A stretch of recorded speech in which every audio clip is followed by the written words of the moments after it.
Vaheguru Ji Ka Khalsa, Vaheguru Ji Ki Fateh. On Christmas Eve, 103 years ago, my grandfather waited in a dark and dank cell.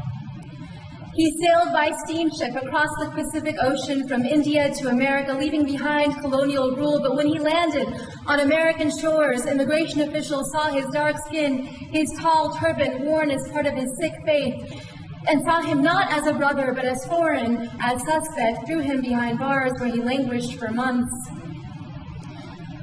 Until a single man, a white man, a lawyer named Henry Marshall, filed a writ of habeas corpus that released him Christmas Eve, 1913.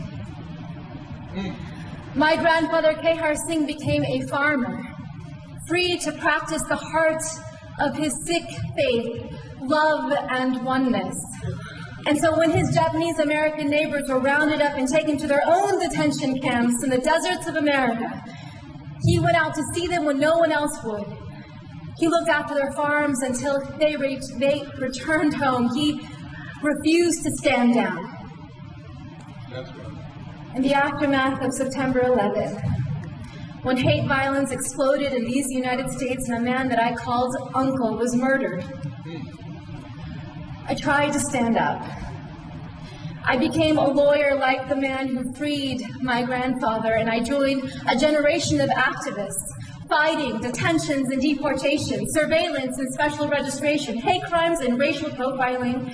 And after 15 years, with every film, with every lawsuit, with every campaign, I thought we were making the nation safer for the next generation. And then my son was born.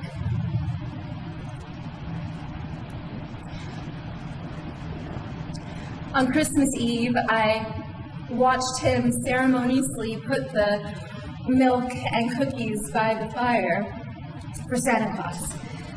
And after he went to sleep, I then drank the milk and ate the cookies.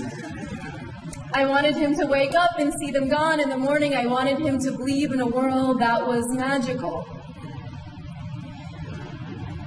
But I am leaving my son a world that is more dangerous than the one that I was given.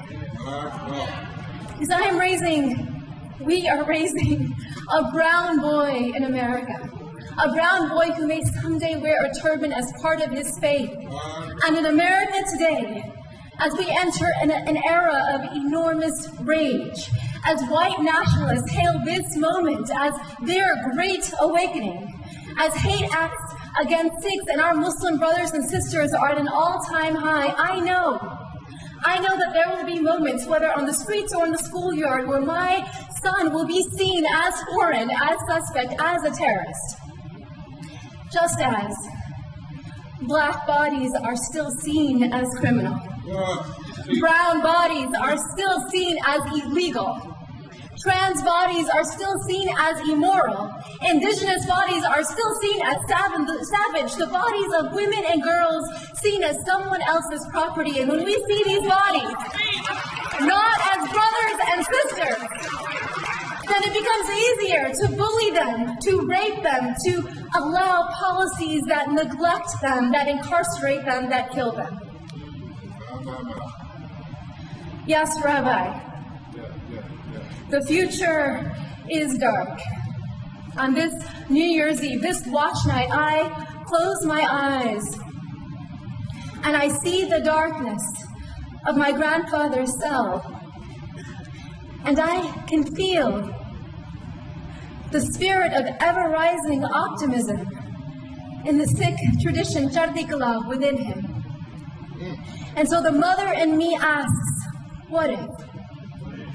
What if this darkness is not the darkness of the tomb, but the darkness of the womb?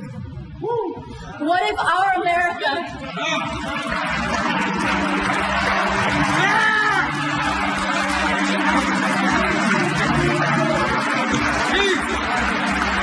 What if our America is not dead, but a country that is waiting to be born?